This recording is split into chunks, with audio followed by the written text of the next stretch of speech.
Hello, dear friends. Have you ever wondered what life was like 1,000 years ago? When there were no fast cars, no shiny phones, and no noise from social media?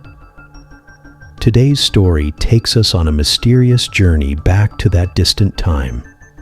The hero of our story was a young man named Danish, 21 years old, a university student. Danish always said that this modern, fast-paced world made him feel like a stranger. He found peace only in one place, the old market of his city, Souq Al-Qadim. One day, he did what he always did. He placed his old phone aside as if saying, "I don't need you right now." Then he walked toward the dark part of the market, where rusty doors and dusty locks stood silent. There, he felt as if the old secrets were still alive. Suddenly, his eyes caught sight of a shop that was always closed, no name, no sign. But today, its door was slightly open, as if someone inside was calling him. He whispered softly, "Is anyone here? This shop has always been closed." He pushed the door open slowly. The air smelled of old wood, dry spices, and a strange silence. In the middle of the room stood a table covered in a layer of dust. On it lay a piece of cloth, and beneath it, something faintly shining. He lifted the cloth, and what he saw made him freeze in amazement. It was an astrolabe, a brass instrument engraved with Arabic patterns and mysterious numbers, carved with a map of the stars. It was so beautiful that Danish forgot himself as he stared at it. But when he touched it, the noise of the market suddenly disappeared. The astrolabe began to glow with a soft blue light. And at that exact moment, the call to evening prayer echoed from the nearby mosque. Then the miracle happened. Danish was standing in front of the same shop, but the place looked as if it were 1,000 years ago. The market was the same, Souq Al-Qadim, but the world had changed. No cars, only horses and donkeys. People wore turbans and loose robes. He said to himself, "Where am I? Is this a dream? The market is the same, but the time is different." He looked out of place among them, jeans and a modern shirt.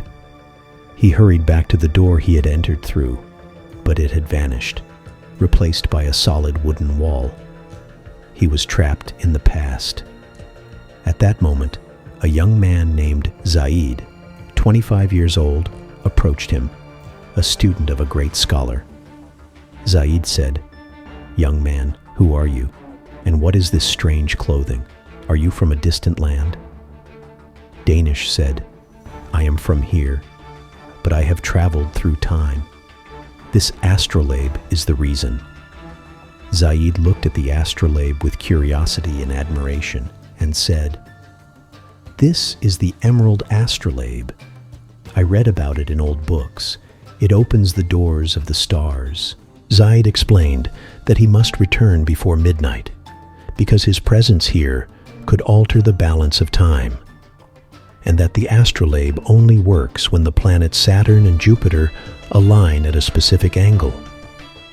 Until then, he must change his appearance and remain silent, because in this era, scholars and secrets are highly respected. Zaid dressed him in old Arabic clothes. Danish wandered through the market, seeing the beauty of peaceful life. In the House of Wisdom library, people copied books by hand with beautiful patience. At the herbalist's shop, people were treated with herbs, no chemicals or poisons. In another corner, a calligrapher wrote verses with devotion, as if the letters were breathing. Danish said to himself, "Oh God, how beautiful this life is. We have lost patience, beauty, and tranquility in our time." But night approached, and a stern-looking man from the ruler's palace, suspicious of them, arrived.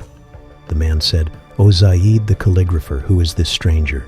His appearance and speech are strange. Is he a spy? Danish's heart froze. His modern phone was in his pocket. If anyone saw it, they would consider it magic or a weapon. The man said, "What is in your pocket? Show me immediately." Danish said fearfully, "Sir, it is only a prayer bead." But the man pointed to the bag holding the astrolabe. He said, "And what is this brass instrument?" Zaid stepped forward quickly and said, "Sir, this is my teacher's astrolabe. We use it to map the stars. It is a scientific tool, nothing more." The man was convinced and left. Danish breathed a sigh of relief. Zaid had saved him, and at midnight, under the star-filled sky, Zaid said, "Danish, how is your time? Do people value knowledge?"